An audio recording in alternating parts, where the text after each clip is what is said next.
you guys are on yet. I don't ever know how I can tell. Oops. Oh, wow. Okay, hi. I wish you guys could see what I see on this end because I can never tell if you're on, like if you can see me or not yet. But now I see that there are already 25 popping on. This is great. I'm just going to wait a few more minutes, but don't forget to just write if this is your first time joining us and where you're tuning in from. So if you're, where in the world are you? It's like, where's Waldo, I guess. So let me know where you are. And I love doing this. It's ridiculous. And I love that you guys are like ready and together. Oh my gosh. You were wondering, Noreen, if I could do virtual. So let's talk about that for a few minutes while people are still kind of popping on and everything. If there's a demand for it, I think why not? Let's try a virtual gallery. And this is where I'll be able to just, do my thing, but we'll do it this way. I don't know if I'll do it on Facebook Live or how we'll format it. Probably something more private in Zoom.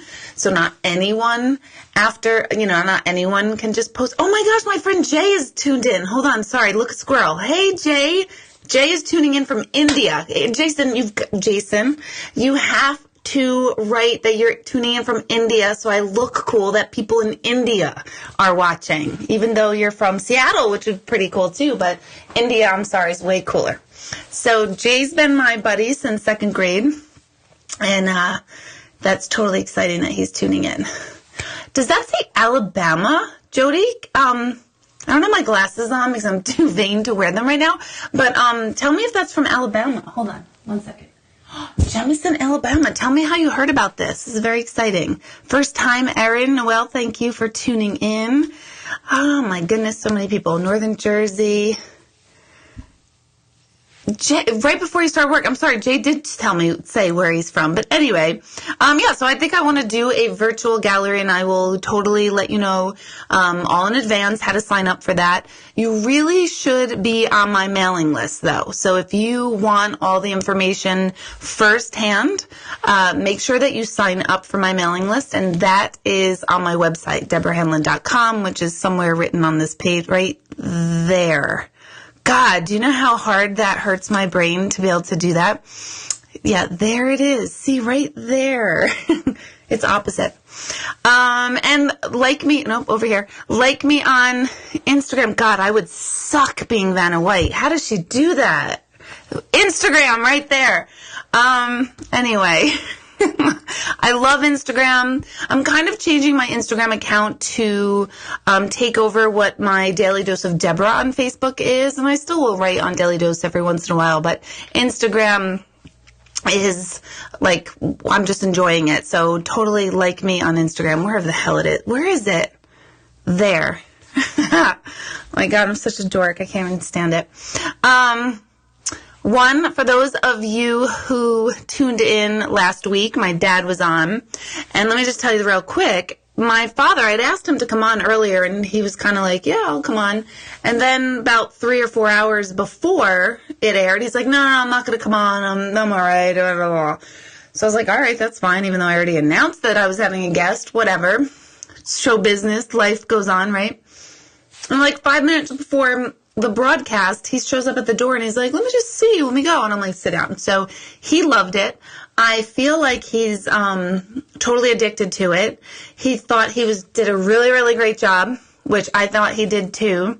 And he really did add that element of, well, now you know where I get my batshit crazy from. So, well, I get it from both my families. So that was totally fun. He loved it, and he wants to keep coming back. I'm also working on some software that allows me to have someone else on with me, and I might do a split screen one day. So stay tuned for that. Virtual gallery. Everybody's like really excited about the virtual gallery, which is cool. Yes, Kyle, I totally put a scarf on just for you. Thank you. It was my signature. How many of you still have not gotten my book right there, right here?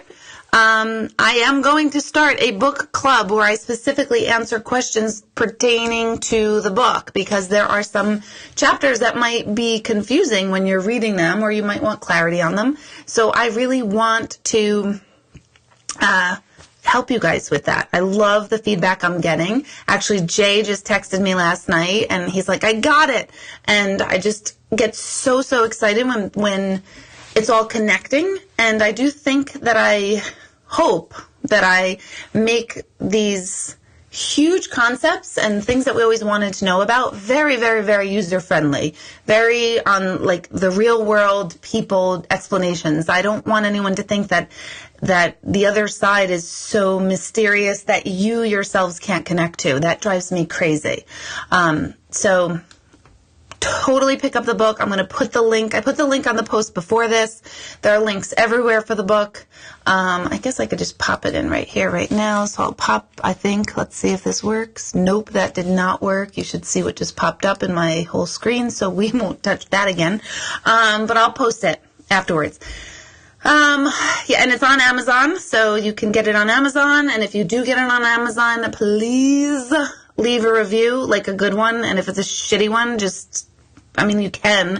If it's honest, I'll just feel sad about it. But I do want honest opinions on Amazon. So go ahead and do that. Or you could always pick them up at any of my events or my center in Newburgh.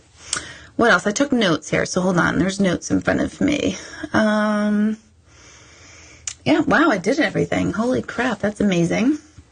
So virtual galleries on the list, and a lot of stuff are on the list. I have classes coming up. I'm going to start my energy awareness class. So for those of you who have taken it before, please write in your comments about my energy awareness workshop and what that's like. It is a 6-week, very intense workshop. Most of the people who take it say that they hate me during it, because I will really, really poke and really, really get into a lot of your core beliefs and really get some energy moving in you so that you can see things within yourself for the first time, so that you can move past any blocks that you're having. So it's an amazing class. It is a difficult class emotionally. But after the end of the 6 weeks, you are a different person. And I do those over 3 weekends, every other weekend for 6 weeks. So it's really, you're only giving me 3 weekends. And that will pop up probably when, March, April. I don't want weather to play a part in whether a weekend is canceled or not. So, Mallory is writing life-changing. It is emotional bloodbath. That it is true. It is totally true. You will cry, you will laugh, you will be angry at me, you will so bond with the other people in the group. It is a small group that I have, and it's one of my favorite classes. I have not brought it back to life for, I think it's 3 years now, so it's time. It's time for me to bring it back, and it takes a ton of energy out of me to teach the class, so that's why I haven't done it. I didn't have the energy for it, but I'm ready, and I've got new stuff, new armor coming. So look out for that. I take a very limited amount of people, and I only take people who are really, really, really, really serious about it too. So there's a little bit of a like an interview process, but not really. So that's super. Keep on the lookout for that. Cindy said, we survived the life out of you, or sucked. You probably meant sucked the life out of me. Yeah, you guys totally did. In a good way. It's good. It's all for good. But that's amazing, empowering. That's returning in the spring, late March, somewhere around there. The Dominican Republic retreat in February, a lot of you are still asking me about it. That's totally closed. Small, intimate group. I think there's 12 or 13 of us. I think 13, maybe 14 of us going on that and that. I like to keep these things real small so that I can really, really work with you guys. So that one's closed, but I will be opening up other retreats well into next year. Let's see. All right. So I think that's it. Let me just look at my notes again. Oh my God. What's wrong with me?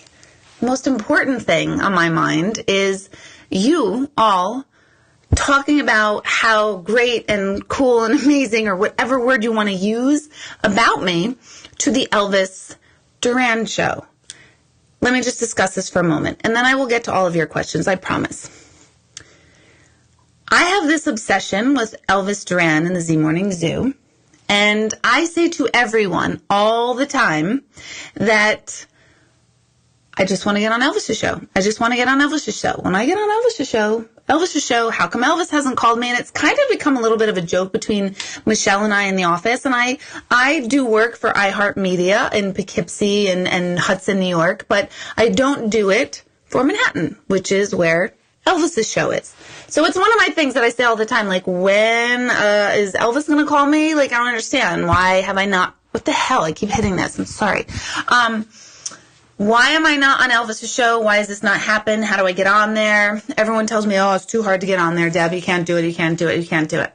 Well, I don't believe in can't anything. I talk to dead people. I mean, if there's anything you can say that you can't do, people used to think you can't do that, and I freaking can. So there's very few things that I think I can't do other than sing that I can't do. I'm totally okay with knowing that I cannot do that.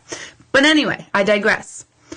So it's one of those things, and I just tell Michelle, like, send a little word about me to their producers. Elvis. Well, the other day, GK was riding to work in New Jersey, and he sends me a text. You have to go on to ElvisTVcasting.com, and they are looking for new talent, I think is what they worded it, because I like that word. Talent sounds fun and nice, and like I'm talented.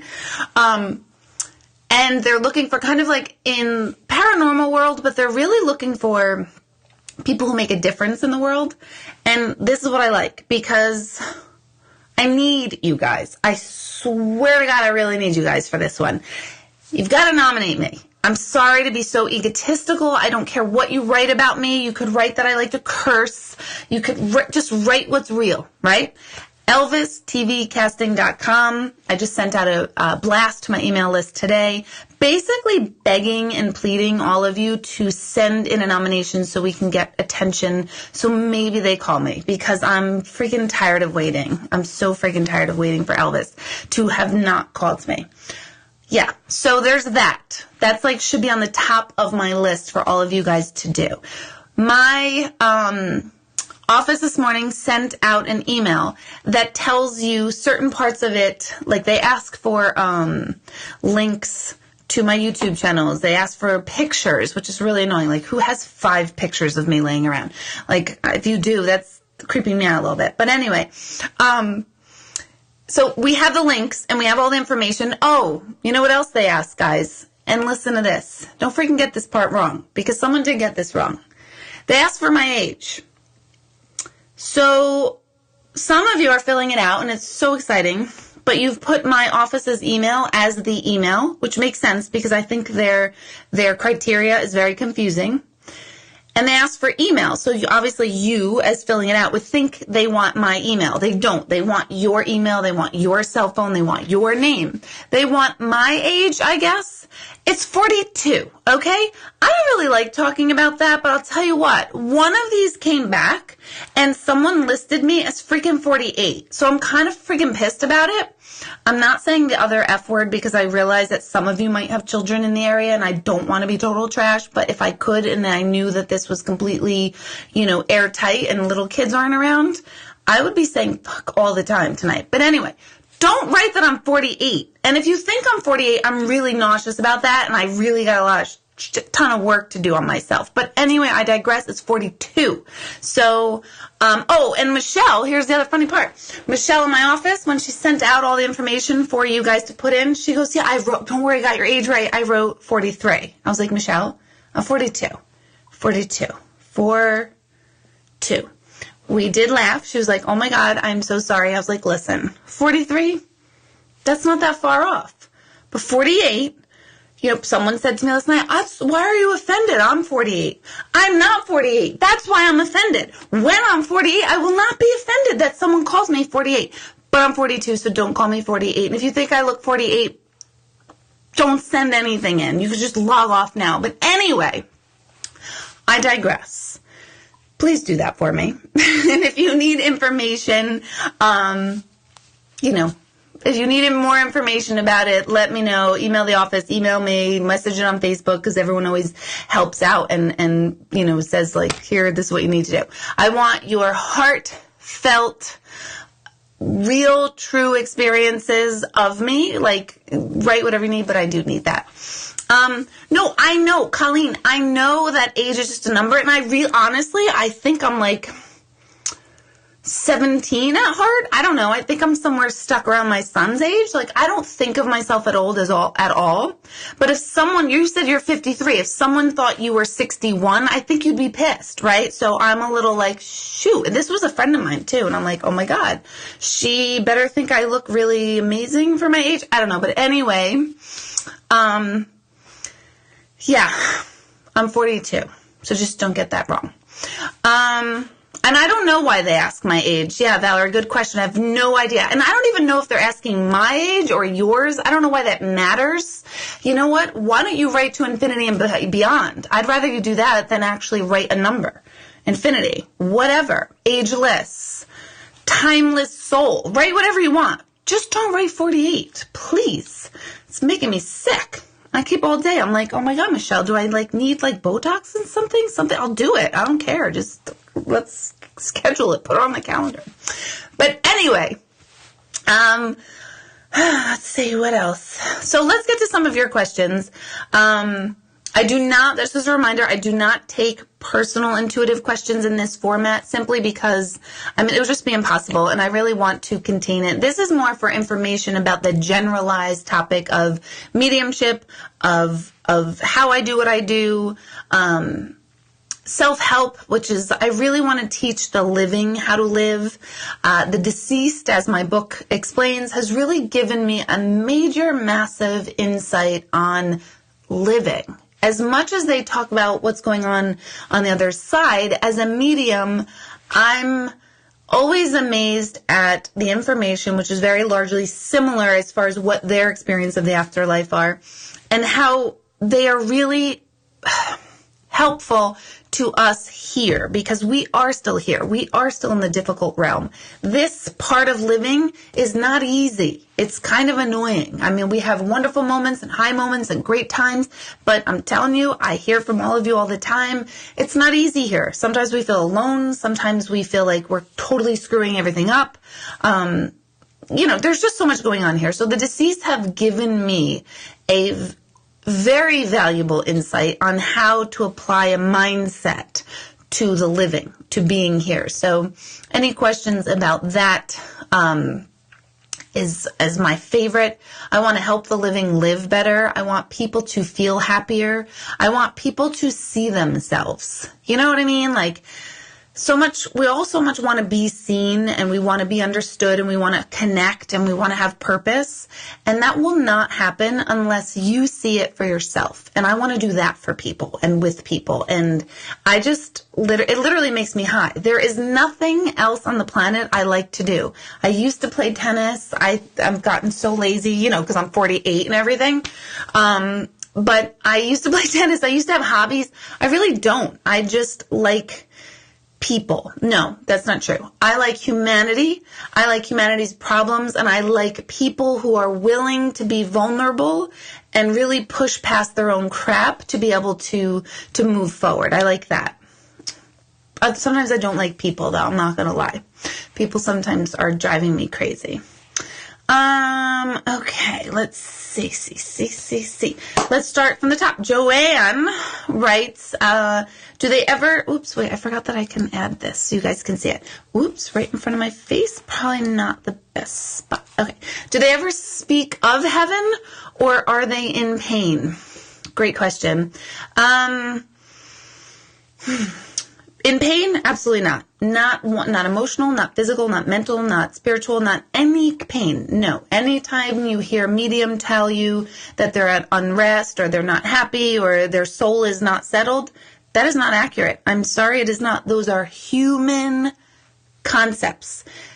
Anything human concepts cannot transfer over into the afterlife when we are spirit. It is two different worlds. So No pain of any sort. No mental pain, no emotional pain. Why? Because they receive what I call the ultimate download. And when we pass, we understand why, even the most tragic lives, why they were this way, what this was all about. And they release all the human crap, all the stuff, whatever we went through. We release it and we become back and restored and connected to our collective whole. And we realize that we have been connected and we have been this energy all along when we've passed over. So pain, absolutely not. Do they speak of heaven? Yes. Very intriguing concept. Anita Morjani wrote Dying to Be Me, and she's so far in her books, it's almost, I can't even say it's almost, it is identical to, she passed over during, she had stage 4 cancer. I mention her in my book. And she discussed that she had a near-death experience. She was very, very close to death, stage 4 cancer. And she crossed over, and what she saw and experienced as heaven. Her explanation is identical to what I've heard 15, 20,000 times over by all the amount of people I've read over these almost 20 years since I'm 48. Might as well be 20 years. I'm 43, so anyone tuning in late. So, oh shit, no, I'm not 43. I'm 42. But anyway, so do they speak of heaven? Yes. And it's all the same. Anita Morjani really describes it. I describe it very clearly in my book. Sometimes, though, they will talk about, like, say somebody who was a big golfer here. They will talk about, I get to golf every day, which is like their heaven. Are they really golfing? Is there a golf course on the other side? No, it's not like that. It's not a destination and it's not a location. Those are human concepts. It is a state of mind, a state of being. We need to be doing something here for us to physically experience something. They don't need to be golfing to experience the joy and love and passion of golfing. They just need to be sort of thinking of golf. Same thing with anything. What if they loved to be with animals? They're with animals. If they loved to take care of little children, they're with little children. If they loved whatever it was, whatever you think of your loved ones, whatever it is they love to do, that's where they're at. Is that all they're doing? No. It's not all they're doing. So again, you have to be very careful not to attach human concepts to a very non-human experience of crossing over. So I hope that answers it. I don't want another surprise party at 48. I probably don't. Nope. The 40th one was nice. That was very, very exciting. Okay, Kyle. Other than meditation, how do you get more in tune with the collective whole? Great question. See yourself in others all the time. Particularly the people that upset you, hurt you, or make you upset. I know, the answer's kind of shitty. Upsetting. Sorry if there's kids around. When we can see ourselves in other people, in all people, not just a few, in all people, when we can really, really, really come from ourselves, our individual Deborah self, Kyle self, and everyone here tonight, but realize that we are all the exact same energy, not a variation of energy, the exact same energy at our core. We are basically cloaked, if you will, in an identity based on our personality, based on our upbringing, based on our core beliefs. Again, all of this is in my book to explain it. But when we realize that our personality and our upbringing and our thoughts and beliefs are just such a teeny, teeny, tiny fraction of the whole, we can start to understand that we are just a little sliver, a tiny little sliver, and a miraculous and unbelievably unique and yet tiny and powerful sliver of a whole. We can start to judge less. We can start to do the whole like, well, I would never do that, and I'm not like that, and look at that one, and look at this one. That gets us closer to the collective whole. Compassion. It's another word for compassion, but I'm not talking about compassion for people who are down and out. I'm talking about really, really connecting to people as if you are them and they are you, and not to see the separation all the time. Are you going to do this 24/7? Probably not. I live in this world. I discuss this world. I study this world. I meditate in this world. I think nothing else but this world. And I don't do it. I mean, there are times when you all know me by now. You know that, like, I go batshit crazy over slow drivers, right? So I know this amazing, amazing concept of being one with everyone and that everyone is us. And I literally lose my mind, and it's getting worse in my old age. So I lose it. I lose it sometimes in those moments. So am I perfect at this? I wish I was. I really, really wish I was. I know better. I don't do better. But there are times when I'm aggravated. There are times when I get angry when I see a parent responding terribly to a young child in the store, and it pisses me off that I do that because I was a parent, and I know how my patience gets totally tried with my kids and has been and all of that. But there's sometimes still that moment in me where I'm like, oh my God, they're just not listening to that child. Where, when that was me 10 years ago, losing my shit in the grocery store because all three of my cave boys were like in one corner of the store. I'm still human, and we're all human. But if you can really, really dive deep and try to connect to everyone as if you are them and they are you, and really understand that they are just a different manifestation of your energy, expressing themselves in a different way in this moment, I think that really helps us get much closer to the collective whole. It's a hard thing. It's a hard thing, and it's way harder to do it when we see someone who acts not pristinely. We all want to say we're Mother Teresa. We all want to say, like, oh, I'm the most spiritual human on the planet. We're not. We're not all the time. And I'd much rather, and I talk about this in every meditation class and every class I teach, self-honesty, being honest with yourself and who you are, the positives, the negatives, and everything in between is so powerful and so healing that we don't need to pretend we're Mother Teresa all the time. We just need to know, like, our limits. We need to know, like, oh, there's me being a total a-hole right there. And do I like that feeling? Chances are, unless you have a psychotic chemistry of your brain, and that's I'm not even joking about that. Chances are we don't like when we're being a-holes. We really don't. We don't like the feeling, but sometimes we do. Sometimes we're reactive. That's all our human self. We can corral that. We can really improve on that through awareness. Absolutely. Are we going to be perfect? Some of you really might be. I used to want to be, and I just don't think I'm going to be. Not until I get to live, like, as a hermit, like, I don't know, on the beach by myself, maybe. I'll be, like, so zen all the time. But if I'm living in the world, sometimes I get a little crabby. So I hope that helps. Let's see, who do we have here?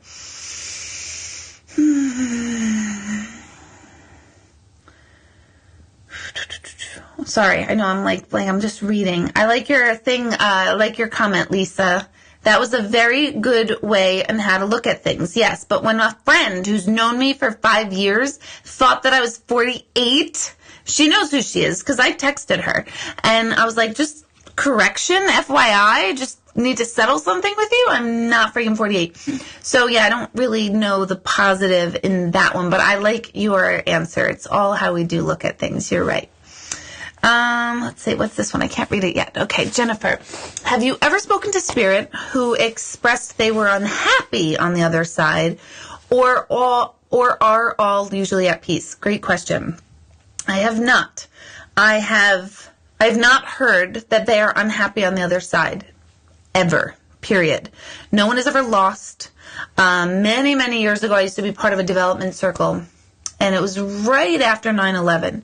And this development circle, what a development circle is like a bunch of people will meet, will meditate, and whatever information is coming through, we just share it. So it doesn't make sense, and it's just like training. It's basically training on how to receive and give messages.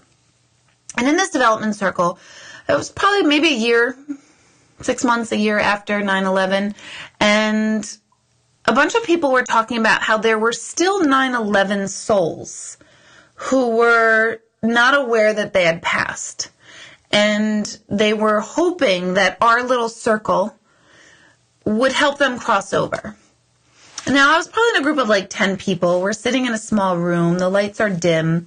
We're in a circle. We're meditating. And this person started saying that. And I remember like opening my one eye, like, WTF are you talking about? Sorry. They don't need our help. They do not need our help on the other side. Don't forget, they're all knowing, perfect, pristine being energy. We are limited form energy, meaning our energy, our soul is within us, which is so powerful, but it is housed in a body and a consciousness and a personality that is limited. We don't know everything.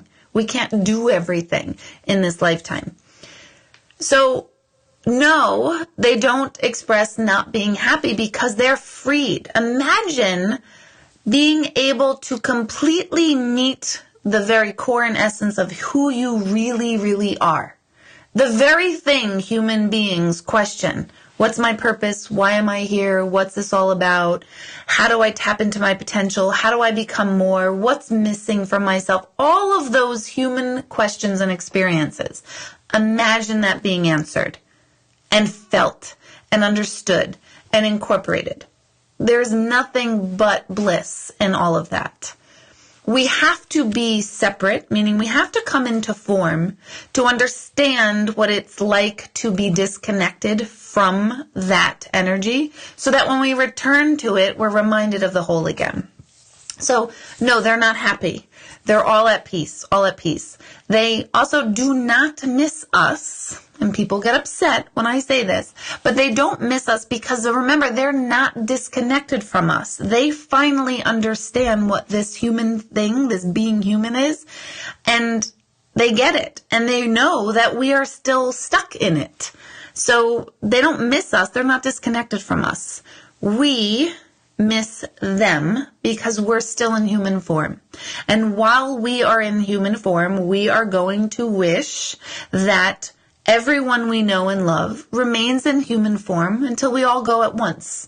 But we all know that doesn't happen. So death is a concept on this side, but on the other side, it's infinity, it's everlasting life, it's pure connection. So death is the exact opposite experience for the deceased. So, we think we experience death here, and we don't. We experience a whole other thing. This is all in my book. It's all about the concept of the afterlife. So, no, they're fine no matter how they passed. No matter how they passed, they are at peace. Okay.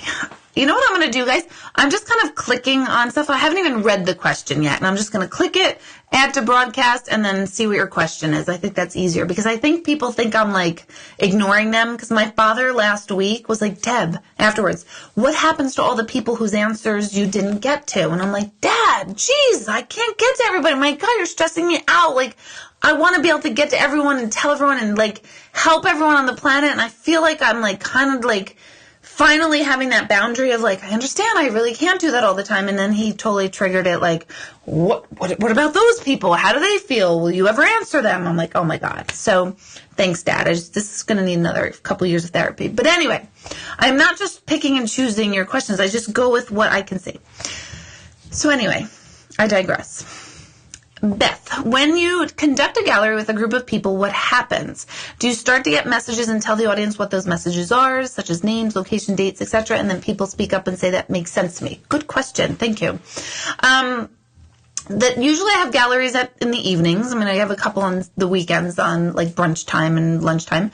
But I usually kind of slowly start opening my energy field for what I call data. I just want to call it data, information, kind of all day long. So I start paying attention all day long leading up to a gallery of just little random thoughts that come through my head. So if I'm home and I'm doing laundry and all of a sudden I'm thinking about the trip to Cairo, Egypt, I realize, I have never been to Cairo, Egypt yet, so that doesn't belong to me. So I make note of it, and I just make a mental note. I become very aware of my thoughts all day long.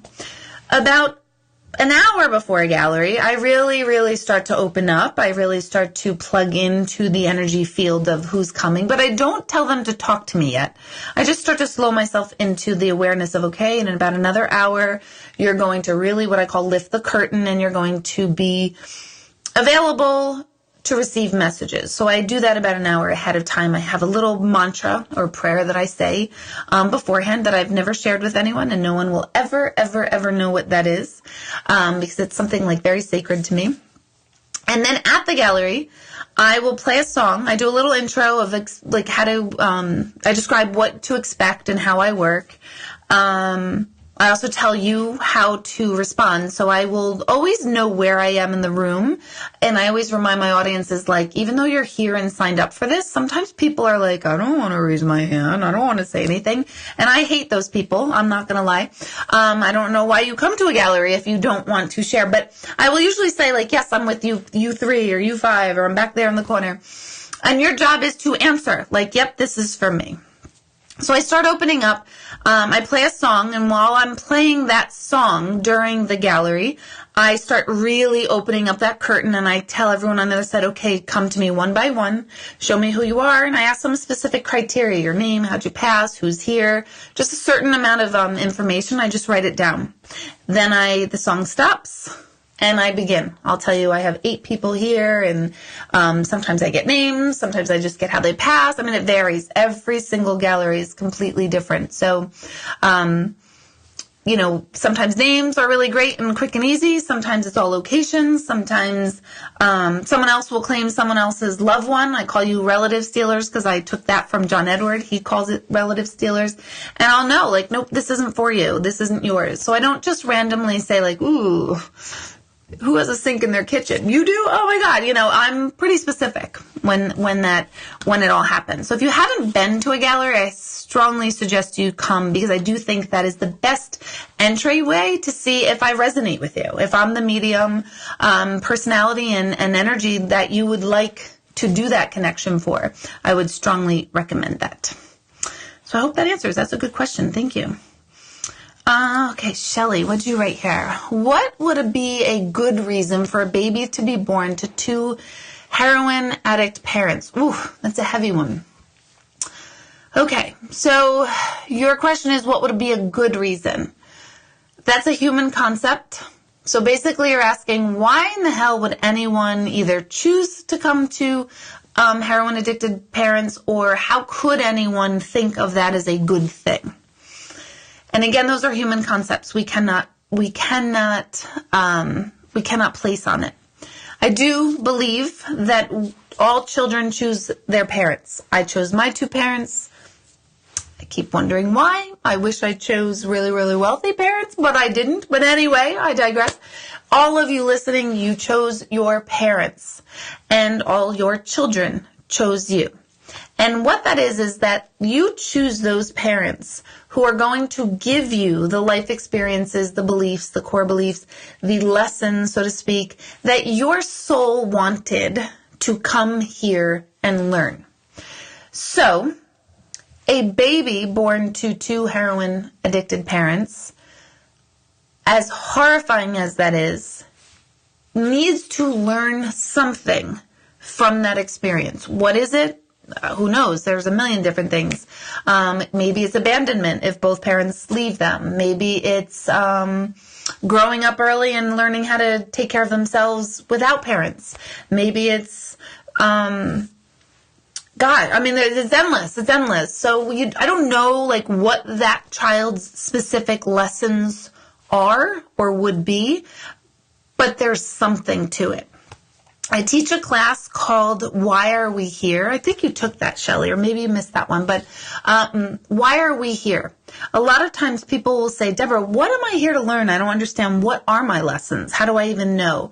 And I will teach a very fast pathway for you to understand basic lessons that you're here to learn by looking at why did you choose the parents you chose.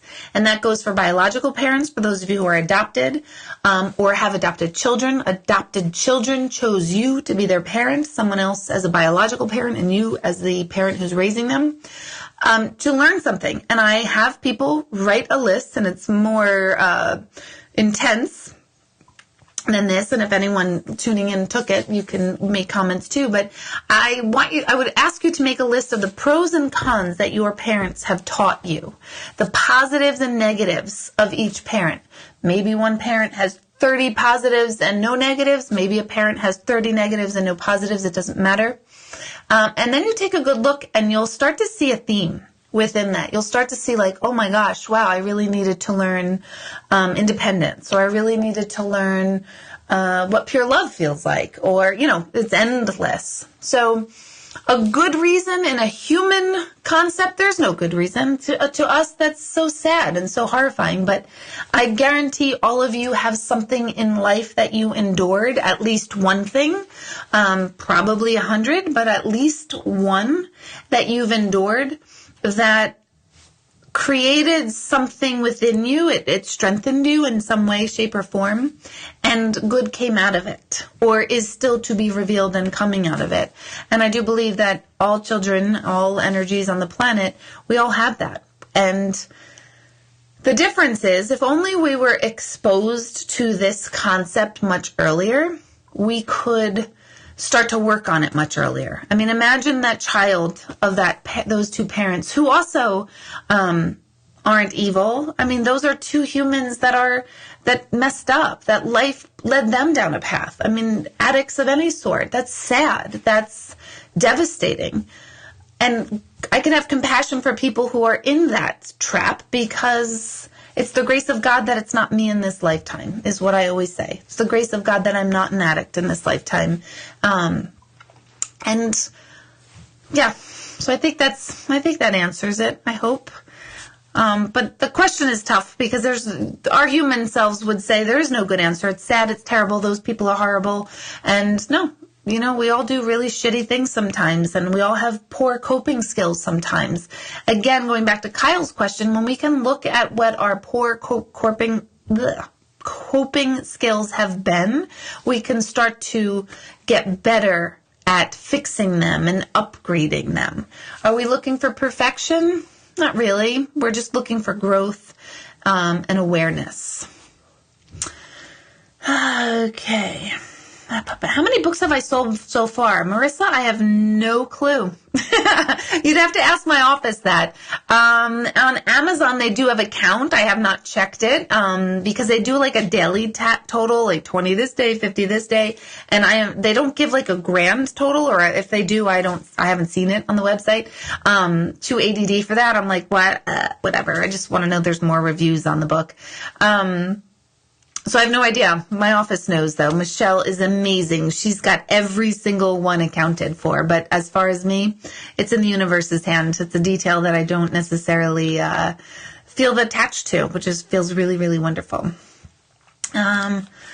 Let's see. Okay, Dana, when I do a gallery and I'm listening and everyone's listening to Enya, do you write the entire time, or do you become focused and only allow a few spirits to come through?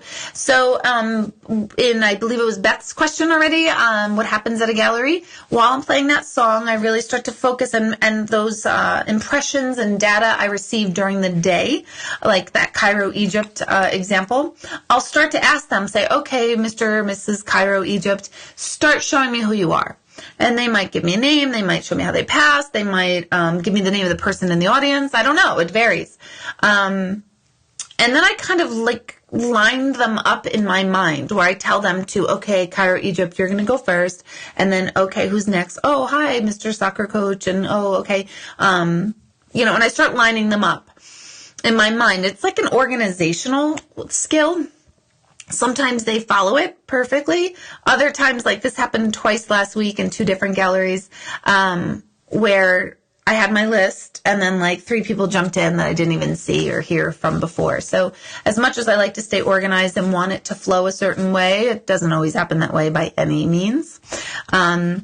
And I don't only allow a few energies to come through. I want as many as possible to come through, because you have to remember that, and people get really mad at me. I get like my biggest hate mail, and I really don't get a lot of hate mail, thank God. But that's the biggest thing. Like, I was really disappointed you only read 12 people, and it's ridiculous that you spent 20 minutes with that one family and only 4 minutes with me. And my human self hates you, because I'm like, my gosh. First of all, spiritually speaking, I get really aggravated. I understand it. One, as a human, I understand it's difficult to be in an audience with so much anticipation and wanting to connect with someone and needing to hear from them. I 100% understand that. But I have very little control with how long someone talks for. And I am constantly telling them in my mind to balance quantity and quality. I don't want to rush through everything, because if I was talking to you specifically in the audience, you'd not want me to rush. But if I'm not talking to you in the audience, you want me to rush. So it's a matter of perspective. Which side are you on? So I try to balance that. Some people are talkative and they keep interjecting. I'm sure a lot of you have been at galleries where that's happened. Some of you have family members who are short and sweet, and they just want to like give you what I call a wink and a little message and move on. It totally varies, and I have little control over it. I constantly tell them like, okay, let's move on. I want to get to more people, because don't forget, the more people I get to in any one of my events, the more people are going to like me. The more people are going to refer me and come back to me and talk about me. And I like that. My human self likes when people are like, holy shit, she's pretty cool. That's great. I love that. I want more of that. So it behooves me to get to as many of you as possible in a gallery.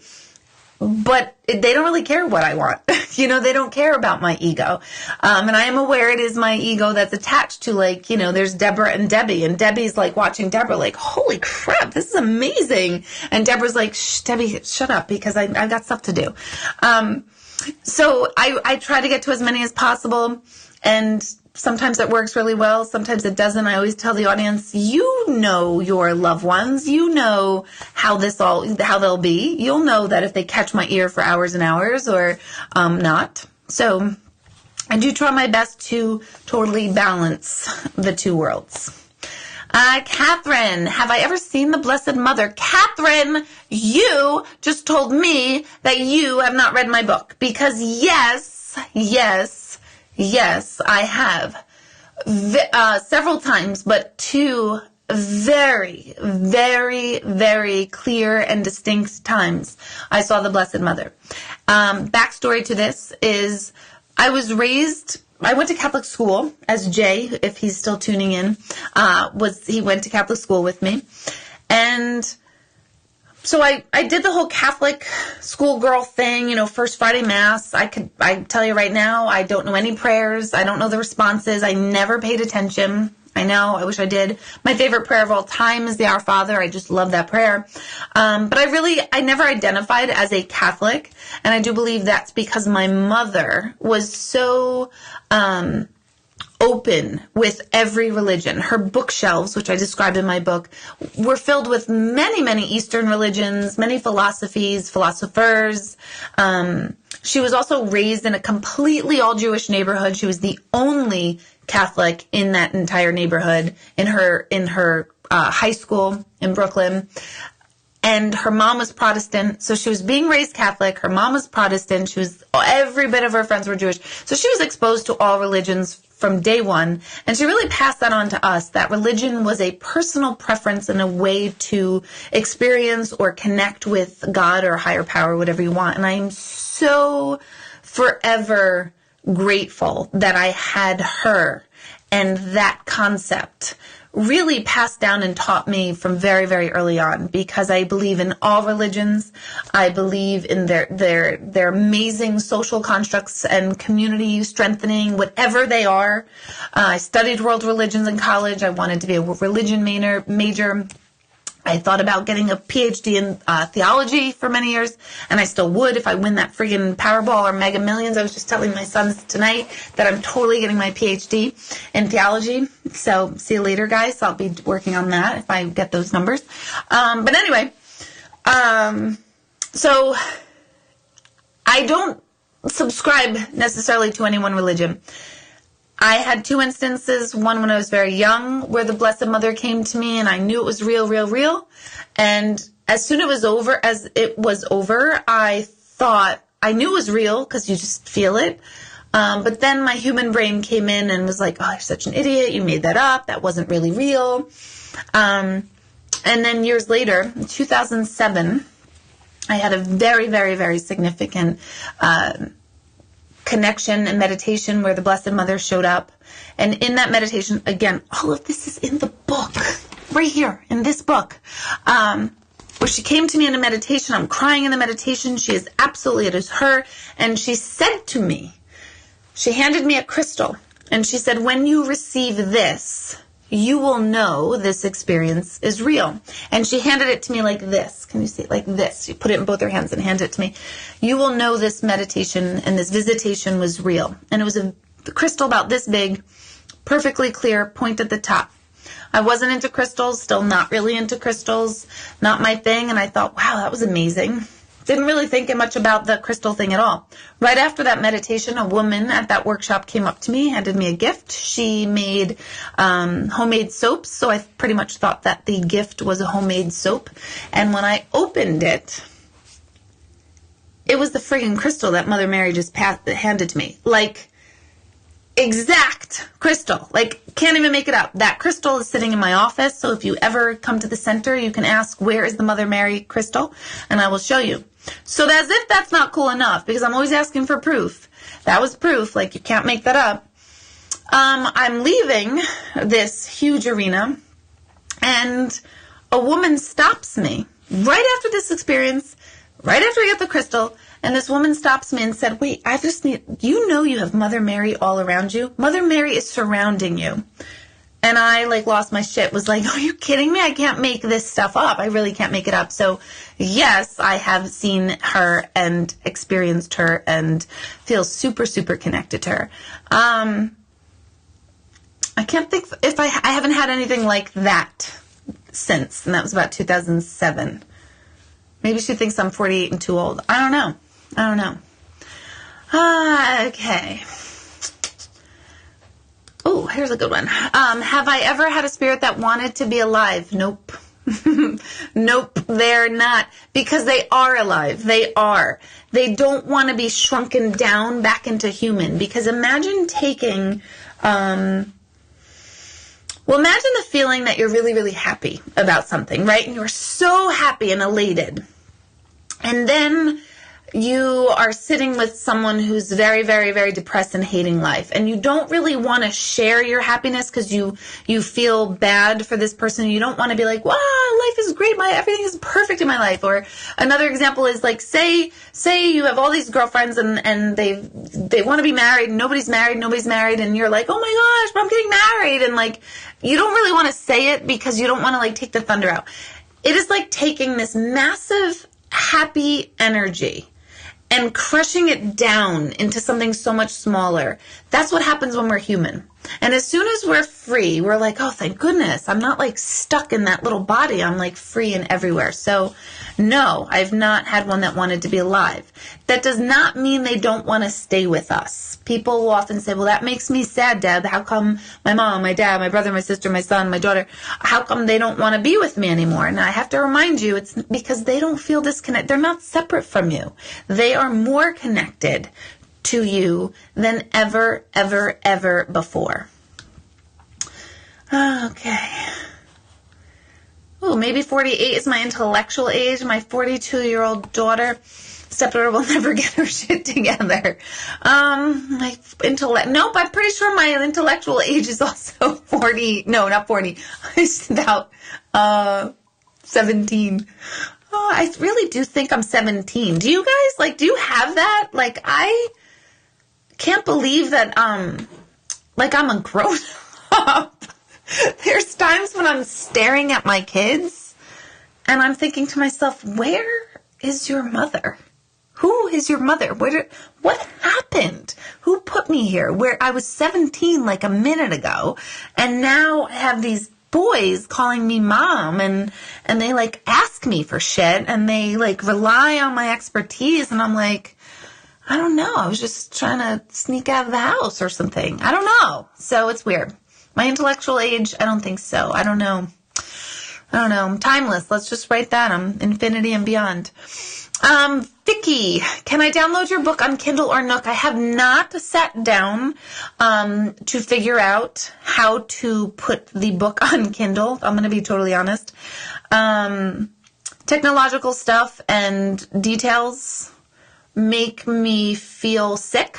So when I have to sit and really focus on that stuff, I need 12 hours and about 14 bottles of wine or something to chill me out to do it. So I have not found something yet, but it is on the list to put it on Kindle. Probably Kindle, probably not Nook. Just because I did have someone just tonight send me something that they'll help me put it onto Kindle. So I've got so many other projects in that it's not on the top of the list right now. I finished recording it, an audiobook, so I believe an audiobook will happen first, but I don't know. It depends on how long it takes to figure out this Kindle stuff. So thank you. That's a great question. For those of you who wonder too, you can buy my book on Amazon. And I really just can't wait for the feedback. People are writing to me all the time. What do you mean by this? What does this mean? I love this insight. And I want the conversation started. I really, really, really want the conversation started. Okay, let me see. Let's see. Kelly. Oh, hey, Kelly. Kelly's my number one fan on Facebook Live.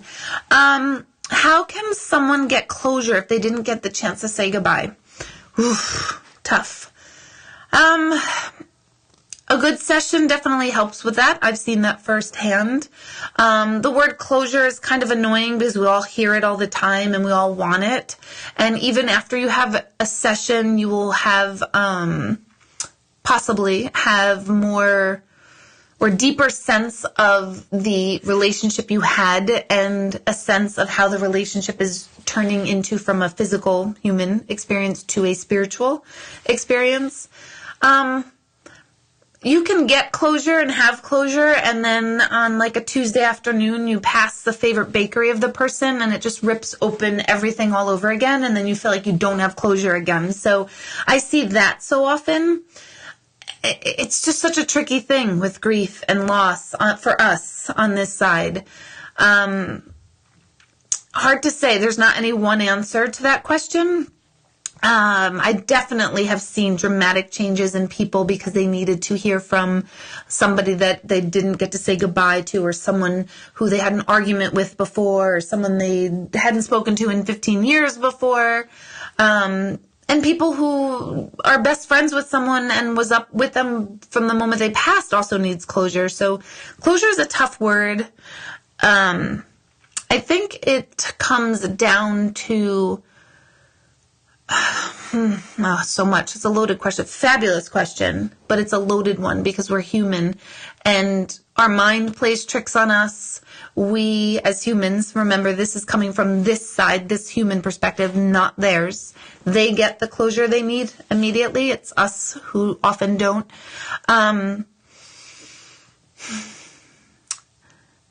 Is making sure that we're aware of where we're at with people and being very self-honest about that. So I have a family member that I don't speak to and won't speak to, even though I know better. And I wonder, will there not be closure, or will there be complete closure after this person passes? I really don't know yet. So it's a hard one to really answer. What creates closure?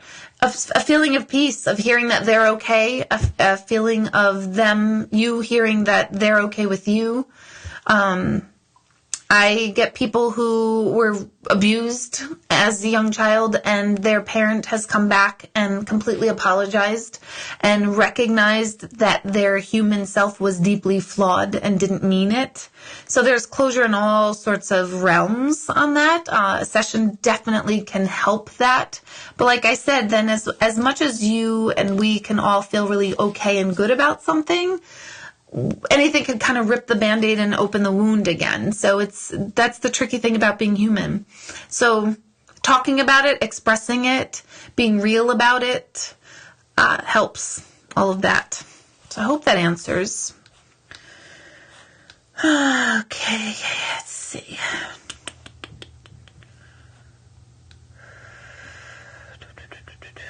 Oh, Jay, I just saw this. I saw you were addressing Lisa. I don't know what Lisa is. I don't know what this is referring to, but I just clicked on this. I saw a John Edward show where someone's son connected with her after crossing over and before she was notified that he passed. Ugh, I have had that also at a gallery. It is unbelievable.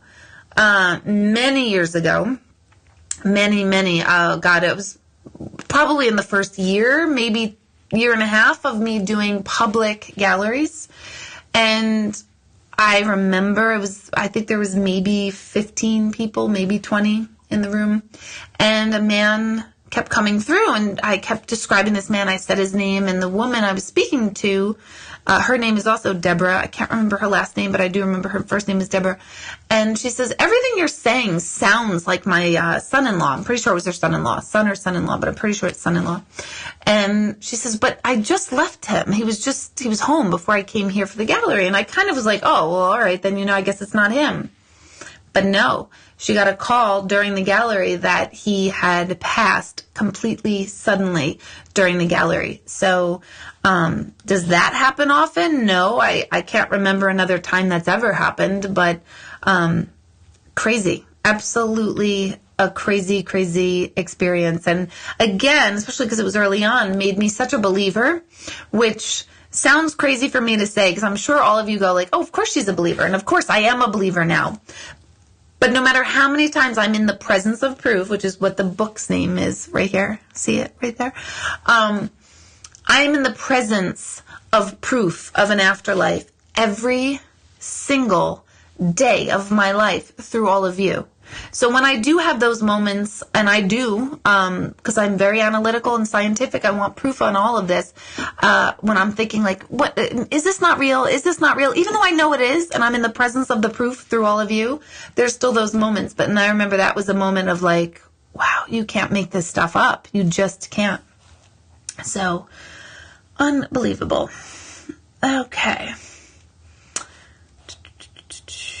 Let's see, what's this one? Jackie, do you get bombarded with a lot of different spirits at the galleries? Isn't it overwhelming? Sometimes it is overwhelming because I do want to get to so many and I do want to hurry them up. And a lot of times I am super impatient where I'm like, okay, dude, I know like in life you were like really quiet and calm and deliberate with your speaking and very specific.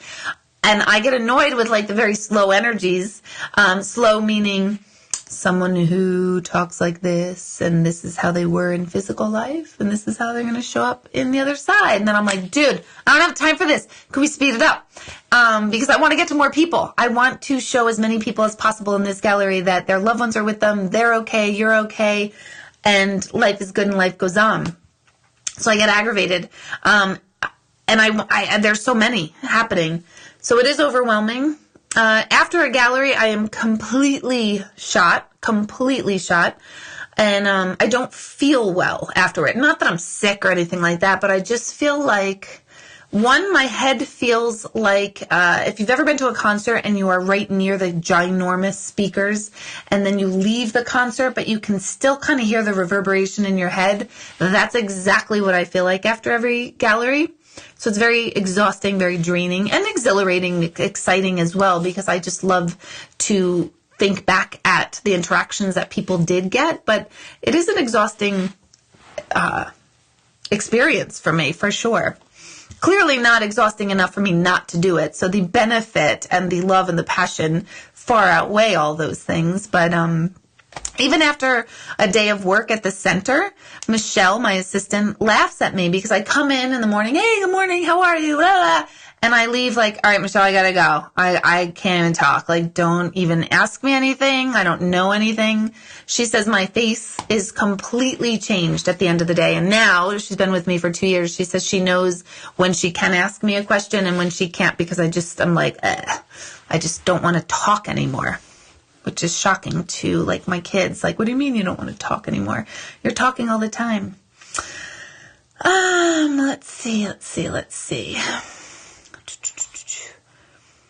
Good. People are saying, oh, Dana, I saw you write this earlier.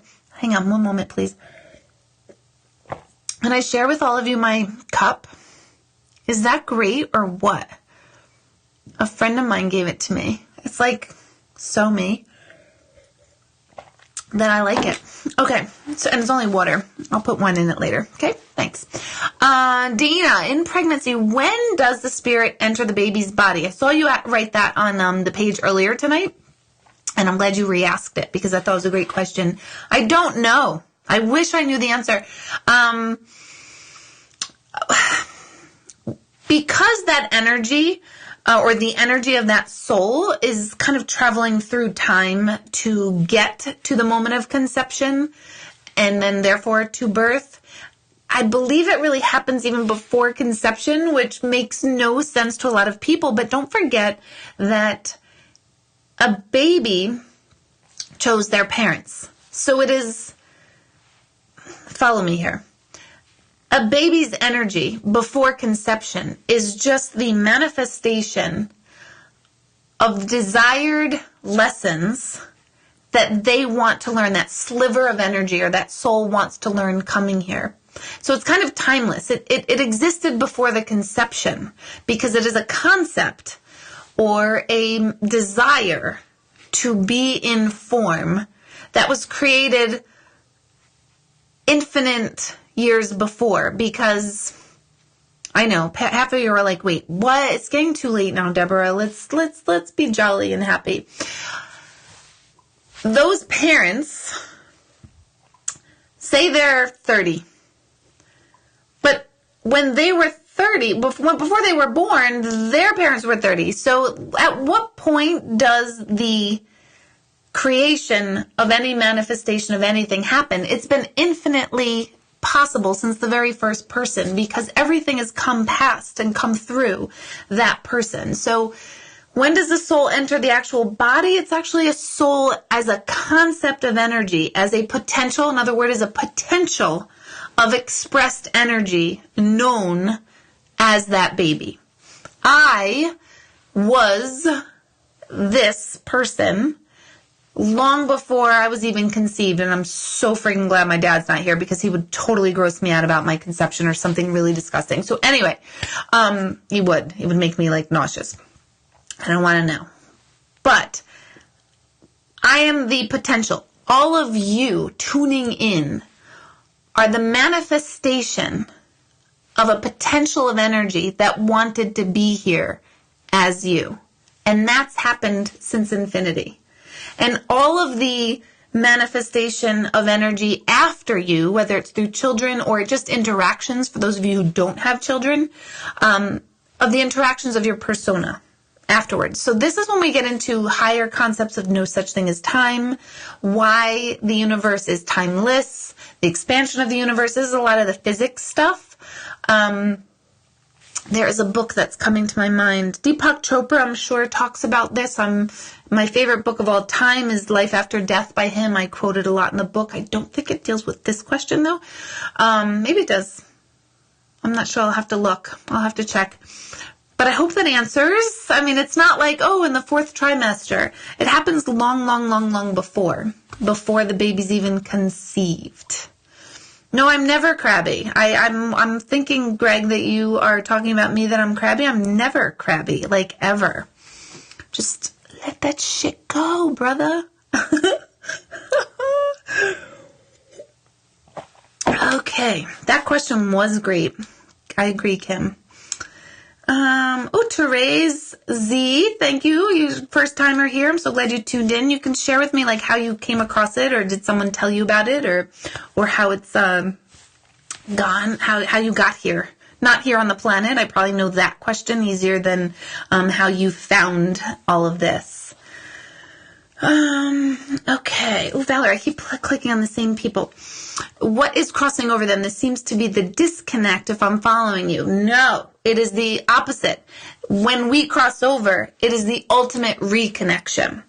We are all part of this energy, what I call the collective whole. We are all a part of it. Every living energy, concept, manifestation, energy that's existing on the planet is the collective whole. We all make that up together. When we die, we are aware of our existence as part of the collective whole all along, and we are restored to that awareness and that reality that we've been connected all along. It's kind of like, always reminds me of Dorothy in The Wizard of Oz. Like, it's been here all along. That soul, that power, that energy, that potential, that infinite empowerment, that's in you. That's in all of us right now. It's so connected, and it's so at peace, and it's totally whole and perfect and fine. The thing that messes it up is this separate identity that separates Deborah from you, Valerie, and Deborah from everyone tuning in. When we are separated, we think we're different. I'm almost 6 feet tall. So instantly, our souls can be completely compatible, but if you're, say, 5 foot tall, we make a discrepancy because we're human, where something about us is different, which is true. Height, it's height. Maybe it's hair color. Maybe it's language. Maybe it's religious beliefs. Maybe it's our upbringing. Those things separate us. And we can say, like, no, but I believe we all are one. But pay attention to times when you either feel different from everyone else, or times you feel someone else is different from you. And really pay attention to it without judgment. Just be aware of it. And realize that we're all exactly the same. We're all going through the same shit. We really, really are. I hear about all of you all the time. I go through my own shit. I see my kids. I'm now seeing your children in my office. We're all going through the same shit. We're all friggin' nervous and anxious. And what if this doesn't happen? And what if this does? And what if I don't get to be so-and-so? And oh shit, I screwed up. And why did I mess up? Why did I not graduate college? Or all this stuff, right? Is just our human being, and it's creating separate. When we die, we're like, oh my God, I wasted so much of my life thinking I didn't measure up, thinking I wasn't good enough, thinking I was different, thinking I was superior, thinking I was inferior, whatever it is. When we die, we finally realize, no, we are finally connected. The disconnect is in being human. We feel the best, and all of you, weigh in, tell me if I'm wrong. As humans, we feel the best. We can have no money in the bank. We can feel that we are physically not attractive. We can feel like the proverbial loser, whatever that means to you. But we feel amazing when we connect and help someone else. What is that? Why is that? Our whole life can be shit, but when we know we've helped someone and connected with someone and made a difference, that's because that's that little glimmer of our soul and ourself that is our true nature.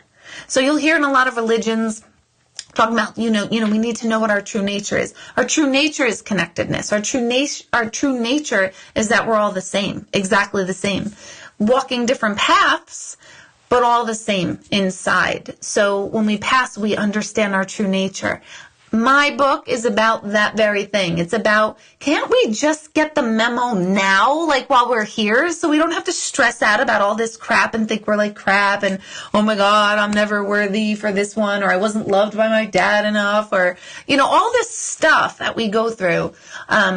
It really solves a lot when we get in touch with that part of ourselves that is completely whole. And so that's what death is. It's that restoration of our awareness that we've been whole all along. It's just we've thought we haven't been because of all these different identities and core beliefs and delineations of separateness that make us different. So I hope that explains it. You really totally need the book to really get that, because that is what it's all about. It really is all about.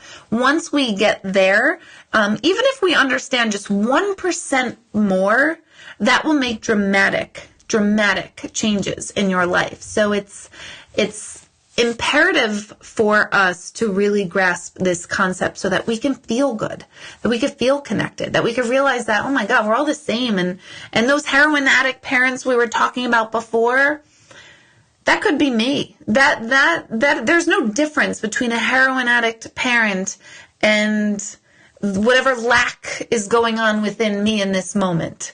I'm a reactive person, right? So Greg, just don't even weigh in on this, but I'm a reactor. If someone hurts me or attempts to hurt me, I react. As much meditation as I do, as much as I know better, there is a reactive response in me that I am like a TNT bomb, right? I know, little old me, you think I'm also peaceful. No, hurt me or my kids, I will set off a nuclear bomb on the planet. And then back to my spiritual self. I'm a reactor. After that reaction, I simmer down and I'm able to pull myself together. I don't even remember why I went into this. How's that? I just disclosed that I'm basically a psychotic human, and now I don't even have a point to share with it. So that'll be good. That'll be fantastic. Yeah, I don't know. Maybe you guys can help me with pulling it together. Sherry, I don't know who somebody asked for therapy, but you wrote go see Mary Wilcox Romero. I was just texting her this morning. Yeah, she's an excellent therapist. She's in Newburgh. I know her very well. I've taken my children to her. I refer a lot of clients to her because she is extremely real. And she's not one of those therapists that's going to make you feel like shit for being human. And we just talked about that this morning. So I don't know if I referred her to you, Sherry, or if this so happens, but I just saw that you, put that up there. So thank you. Okay. Let's see. Mary Ann, but you answered me later that night and it made me feel good about having a response, even though it wasn't live. Oh, well, thank you. I do try afterwards to try to get to some of your responses if I can answer quickly. I will sit in bed because I'm literally OCD with this. I'm obsessed with this life and this world. And if you're interested in stuff, I'm like, oh my God, what more can I feed you? What more do you want to know? I'd love to tell you and teach you and work with you and all that. So I do try to answer as many questions. I really, really do. So when people tell me you didn't spend enough time, I'm like, oh, you don't understand how I am trying to heal the world one by one and I'm tired. And then I'm like, and then you, okay, I'm human. So I go to one extreme or another. Depends on who you're getting. If it's Deborah, it's great. You'll get a very nice response. If you're Debbie, I won't post it, but I'll be like, I'm trying. Namaste. Let's see. Come back to Troy and Latham. Thank you, Lori. I will be back in your area in January or February, but I can't really say much more about that yet because all the details have not been worked out, but they're in the works for me to come back up there, and I don't know, I might just be on another radio show as well, so it's coming. I'm coming back to Albany.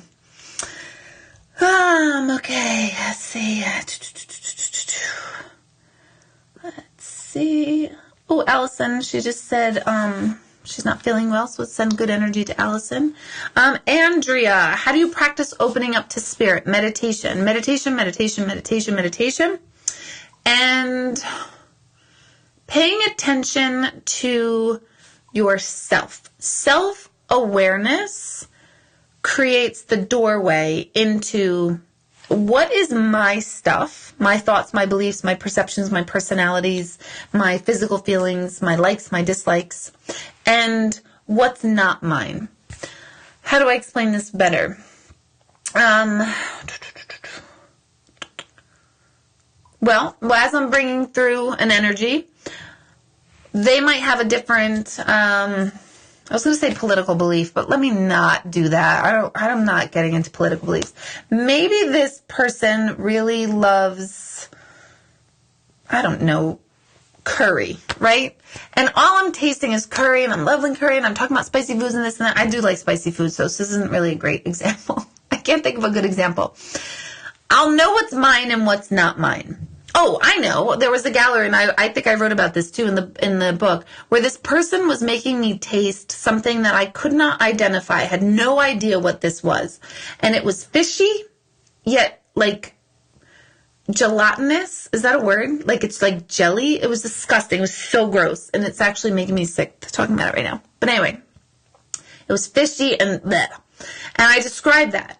And the person was like, I don't know what you're talking about. I don't know what you're talking about. And then it came out like, oh my God, their favorite like snack was some sort of mint jelly with some sort of fishy thing going on.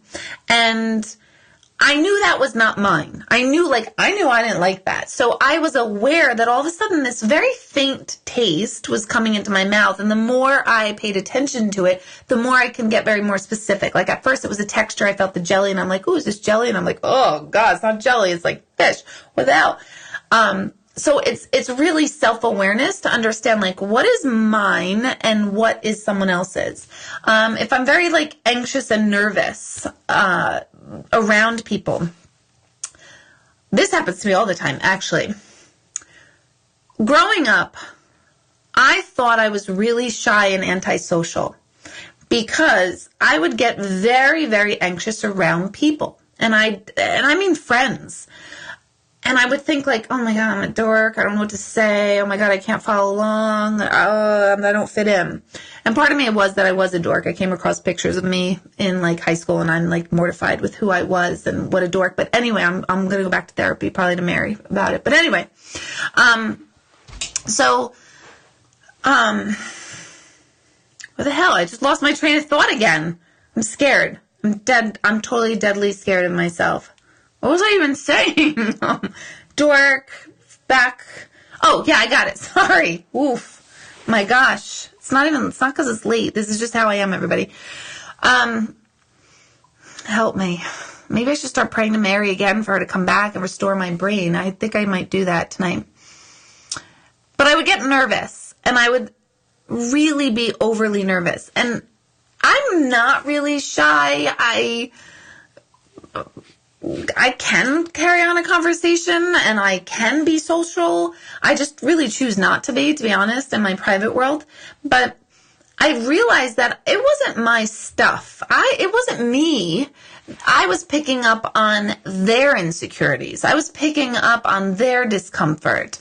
And that still happens to me all the time. And I have to like disconnect. Like, is this me or is this that person? So really self-awareness will help you open up to spirit because then you can separate yourself from them and it becomes much, much more clear as like my brain is so clear. Okay. I keep pressing the same people's questions. Oh my goodness. My daughter was born with memories. She used to talk about them all the time when she was little. She's forgotten them now. Totally common.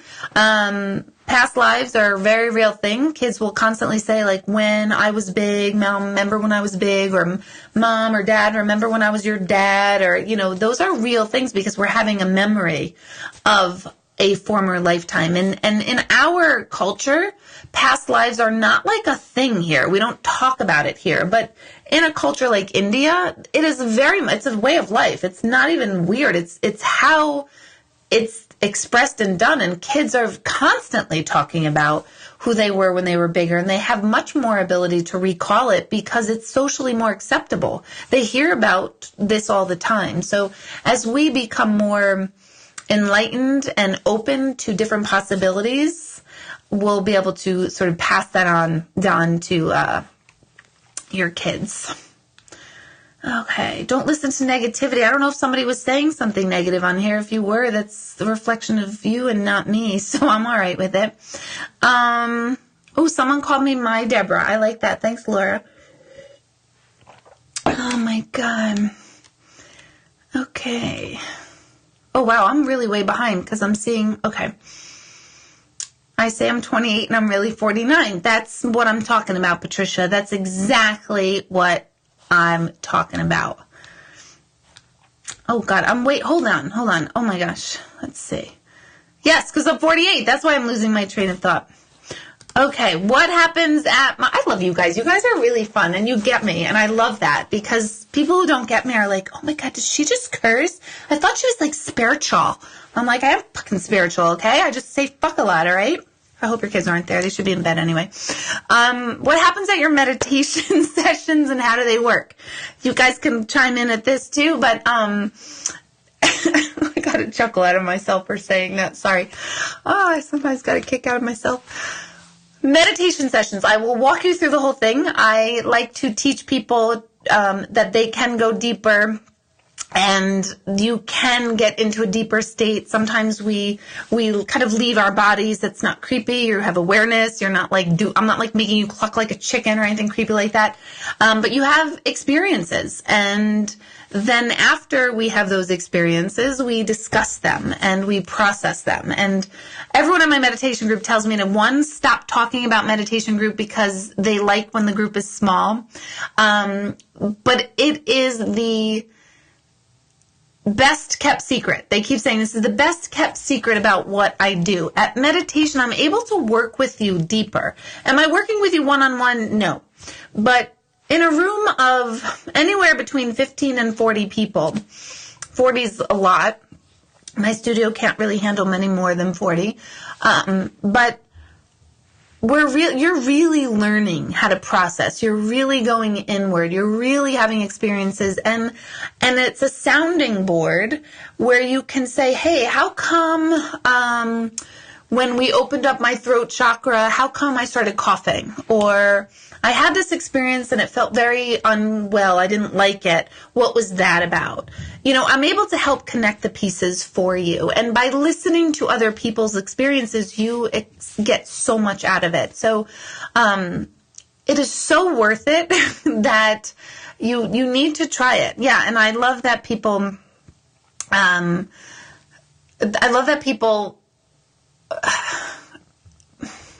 grow from it. I see dramatic change. I feel like I'm everyone's mother in a way, and I guess I could be since I'm almost 48, but I'm not. For those of you who tune in, I'm 42, but it's a long story. You should have tuned in earlier.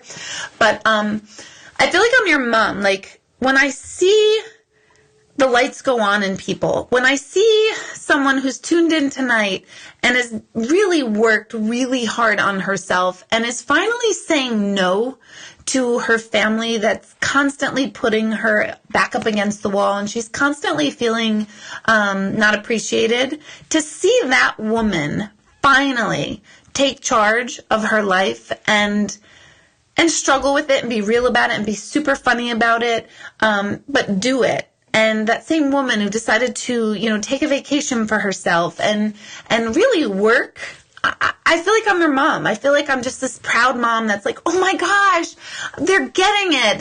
I'm imparting this stuff and they're getting it and they're flying. So meditation is it. It's where it's at. It's every other Sunday. It's at my center in Newburgh.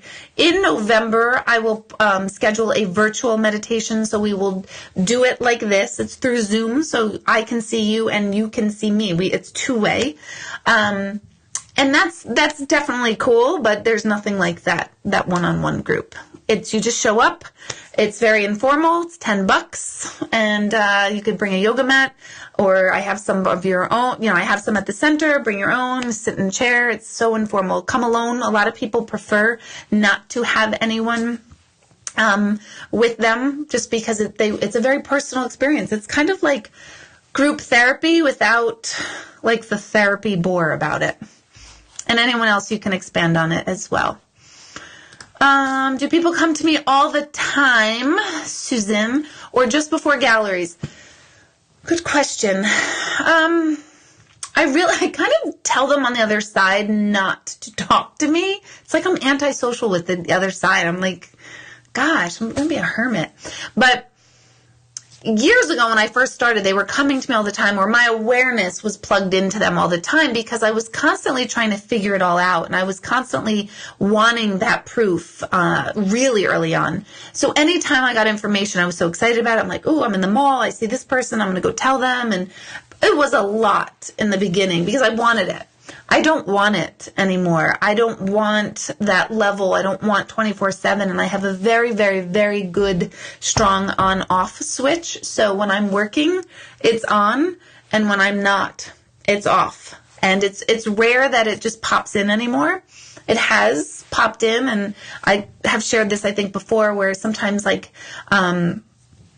Greg and I will be out to dinner, and all of a sudden my mind will drift over to another table, and I'll just kind of lock in for, 10 seconds. And then I realize, like, okay, I'm not tuning into that man's father. Like, he's going to have to wait. I'm having a glass of Pinot Noir right now. And I would never go up to anybody anymore. So it doesn't really happen like it used to. But it does happen right before I have appointments, always. It starts from the moment I get into my shower. I start paying attention to my thoughts, and I'll go, I call them my BLTs, my big, long thoughts. So I will pay attention to these big, long thoughts that have no meaning or bearing on my life. And then it makes sense as soon as I get into the office or start a gallery. What do I mean by a big, long thought? Could mean anything. Recently, I was thinking about all the overtime I was getting from filling potholes. Like, nothing could be more far removed from my physical life. No one in my family works on potholes. There's nothing. And my first session that morning was the son of someone who was like filling his footsteps and was doing the same job, which happened to be, a lot of overtime for working on the road crew. So stuff like that'll come to me, and I realize, like, wait, I don't fill potholes. I don't work on the roads. So that's what I mean. Jay, what are you talking about? JJ Thad was robbed of a Grammy in 1988. That's a true story. I was listening to JJ Thad's Supersonic like a week ago and was totally thinking of you, Margaret, and Megan, and I almost messaged all of you, and I didn't. I was a great fail now, but when I was back in 7th or 8th grade at Catholic school, there was a talent show, and we were supposed to do, my two girlfriends and I were pretending to be JJ Thad singing Supersonic, and we all had our own part, and I was singing it in my car and thinking of the three of you. Remember when I said I was a dork? I'm not kidding. I really was a dork, so yeah, but I destroyed those photos last week at my mom's house. That's a true story. Let's see. Okay, how we doing? Just give me a little thumbs up or check in to see how you're doing. What's the best way to help a child nurture a gift similar to yours? Teach meditation, teach pause, teach self-expression, teach that whatever they're feeling is real and honor it and good. Are you going to do that perfectly as a parent? No, because I didn't. So I'm going to be like, all right, quit, knock it off right now. But listen to them. Whatever their passion is, listen to them. Whatever they express. If they really love weird, Civil War era swords, dive into that with them. There's a reason. So find and notice what they are drawn to, not what you want them to be drawn to, but what they're drawn to, and completely immerse them in that.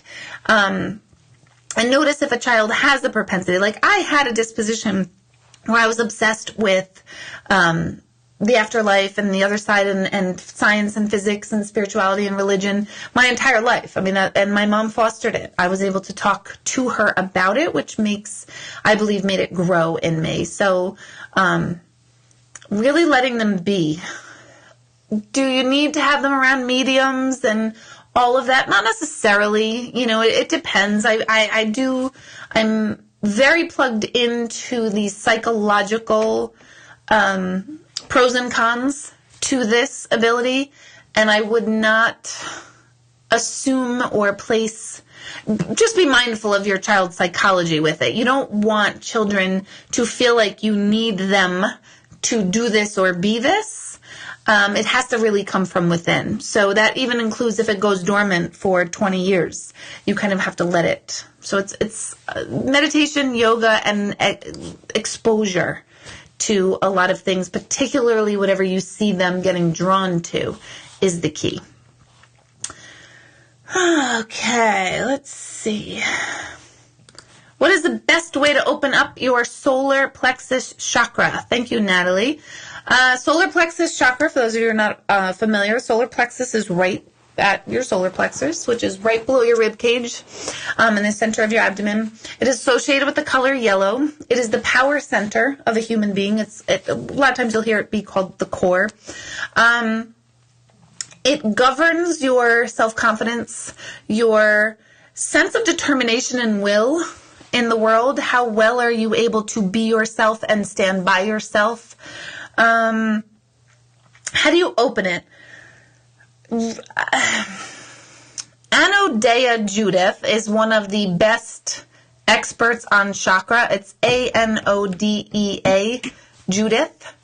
She can kind of get technical, but she's one of the best and very consistent with her messages. But I would say not to just focus on the solar plexus. I always like to focus on flow of energy from the root chakra all the way through your body, like that serpent, and shoot it out the top of your head. So you, in my meditation classes, we a lot of times kind of pull up the grounding energy of the earth through our legs. And half of you are like, what the hell is she talking about?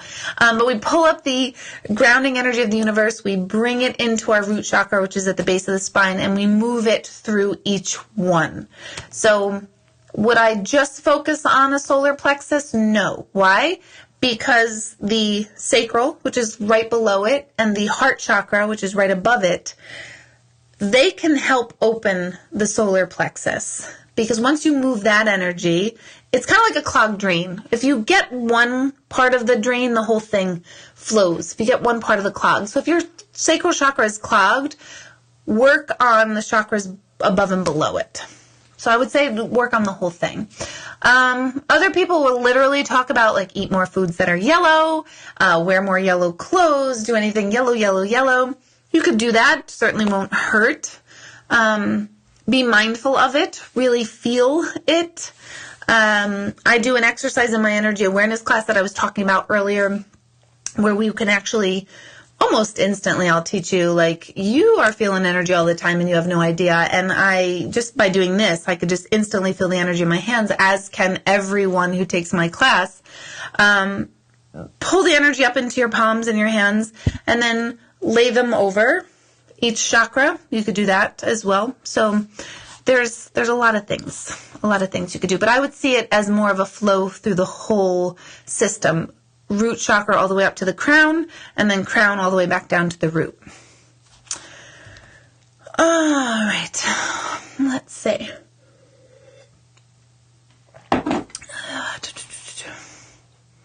I'm not sure I understand this. Okay, Jad. When we cross over, are we able to discuss our grief and guilt with our loved ones? So are you talking about, are they able to communicate their guilt and their grief that they had here in this lifetime?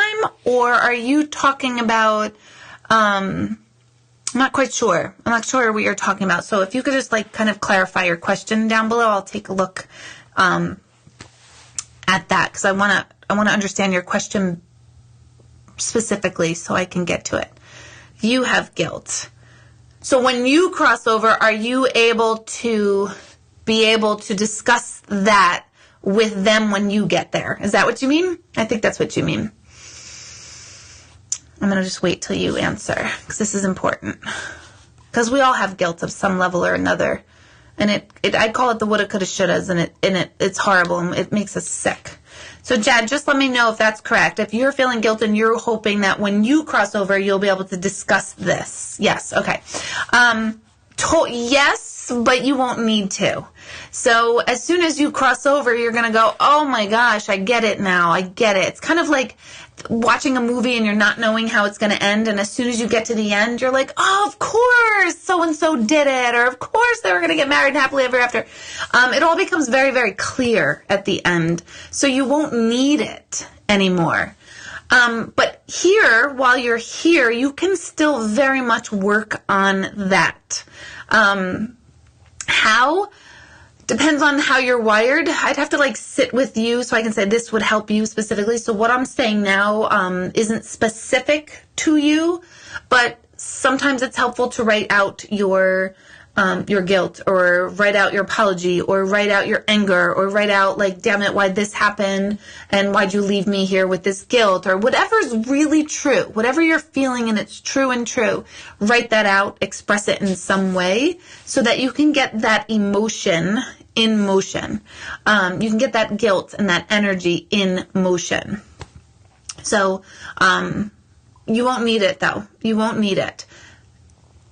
Best to start now so that you don't have to live out the rest of your days carrying that guilt. Also be very realistic, and this is kind of ties into what I was saying before about kids. Like, our own human psychology is that this is all so overwhelming. This, meaning life and experience, death and grief and guilt and sadness and stress and all of it. Realize that you're human. And sometimes, and again, I'm not specifically addressing, I don't know what you're guilty over, so don't think I'm like intuitively picking you apart or anything, because I'm not. But sometimes we do fuck up here. We do. We all have. We all will. I guarantee all of you can think of at least 2 or 3 things in your life you wish you didn't say, or wish you did say, or didn't do, or did do. And that's a part of what it's like to be here. And if you can come to that, a word that I totally hate, I'm going to use, that acceptance, which I hate when people, you have to accept it. It's like, no shit, if I could, I would, but I clearly can't, which is why I'm struggling with it. But anyway, but if we can come to that acceptance and awareness of, I wish I did that better. I wish I did that differently, or I didn't know, or I did know and I still fucked it up. That's human. And you're being human. And the more honest you can be with yourself with that, the more healing will come to you. I promise you that. The most healing thing we can do as humans, is be honest and be truthful.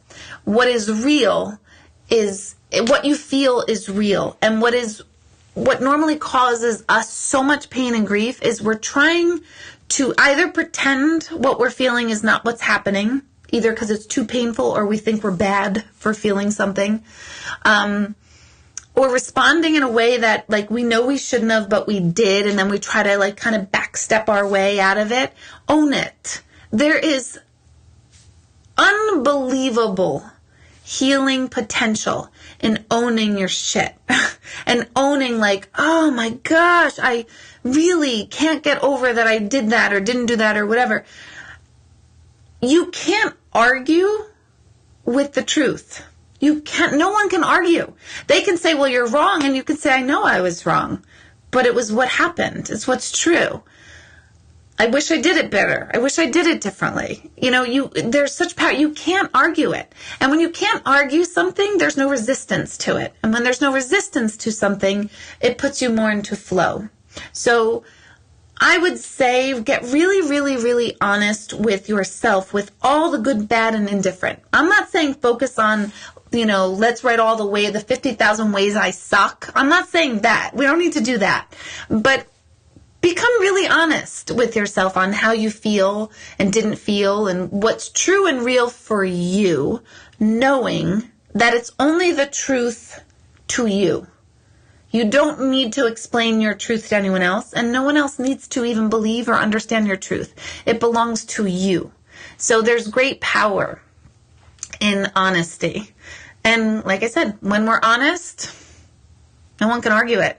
There's no ground to walk on. You just kind of disarm an argument by saying, yep, that was me. Yep, wish I didn't do it, but I did. Or, yep, I do it 10 times more too. Be real and honest, and that will help. So it's a really long answer to your question, but I really do hope that helps, because guilt and all of that just completely, it saps us. It saps our humanity. It totally does. Meditations are on Sunday. It's on my website, deborahhanlon.com, which is right here, which is really weird to have these things right there. But it's right here, says Vanna White. My Instagram is over here. Find me on those things. Click like. I got a lot of stuff coming up again in the spring. I'm going to reopen that energy awareness class. There will be a very limited amount of people that is super, super, super, super intense. Those of you can see what people responded. If you really want to move your shit, come to that one. If you want to really see that you're in a being of energy, and you're the sum total of your thoughts and your core beliefs and how that manifests, come to that. That'll be in the spring. It is a 6-week course where you will commit to 3 weekends with me. It's every other week. So it's over 6 weeks time, but we will only spend 3 Saturdays and Sundays together. Super fabulous, super powerful. Not for the weak, not for those who want to, play airy fairy fake and fun. You know what I mean? It's not that. I will plow right through that, and we'll get to the nitty gritty in a really good way. Fun, laughter, tears, lots of it. So that's coming up. Don't forget ElvisTVcasting.com. This is so that I can be nominated for Elvis Duran, the Z Morning Zoo, my ultimate dream, where I keep saying, just get me to Elvis. There's a lot going on there. So go to ElvisTVcasting.com and you can nominate me for either the category of paranormal or people in interesting worlds. Phrase it however you want. If you need help, you can email my office. What I mean help, meaning answer certain questions like my age, because people are writing the wrong age. If you write over 42, I'm going to be pissed. So just write that I'm 42, because I am today. Right? It's not my birthday, but I mean I am right now as we're talking. And I need as many nominations as possible, because that is my goal. And that is my dream, and it's just not going to be possible without you guys. You can watch this again on my YouTube channel. I think I have, let's see. Oops, it says below in comments. It's not there yet. I will post where my YouTube channel is, or you could just look up on YouTube, Intuitive Medium Deborah Hanlon. I have recorded a ton of answers to a lot of your questions years ago. Just don't laugh at all my funny haircuts and stuff, yeah. There's also an episode where I did help the police. Someone was asking me that last week. That's on there. Let's see. My website will have everything else. I have 3 galleries this next week. One is in Ramsey, New Jersey at the Kathy Santos Dog Training School in Ramsey. That's Wednesday night, this Wednesday. Let's see. Oh, Thursday night, I'm going to be at the Witch Hat Party that benefits hospice in Newburgh, and it benefits Orange and Sullivan County Hospice. So that's a fundraiser, and that's information. It's a really fun night. And Sunday, I'm going to be in East Durham, which is upstate New York. I think it's about 25 minutes south of Albany. Great place, Shamrock Inn in East Durham. There are still tickets available to all of those. And then the following Sunday, I will be in Kingston, New York for a gallery that's going to benefit the Cancer Society. So all that's on my website. Click calendar, and then you'll just see all the events listed on my calendar. I'm going to be unveiling a vision board class somewhere in the last week of December, so pay attention to that. I'm going to only take limited amount of people for that. And then a lot of book signings all over the place. I'll be in Pleasant Valley in November. I will be at a great new gift shop in Newburgh in November, on November 17th. So a lot of cool stuff. Get my book on Amazon. I think I'm good. I think this is enough. I will see you next Monday night, same time, 8:15, 8:30, still playing with the time. Guys, you are the best for hanging out with me. Thank you so, so much, and I'll see you guys soon. Good night. Sweet dreams. Now I forget how to log off. Oh, here it is. Okay. Good night.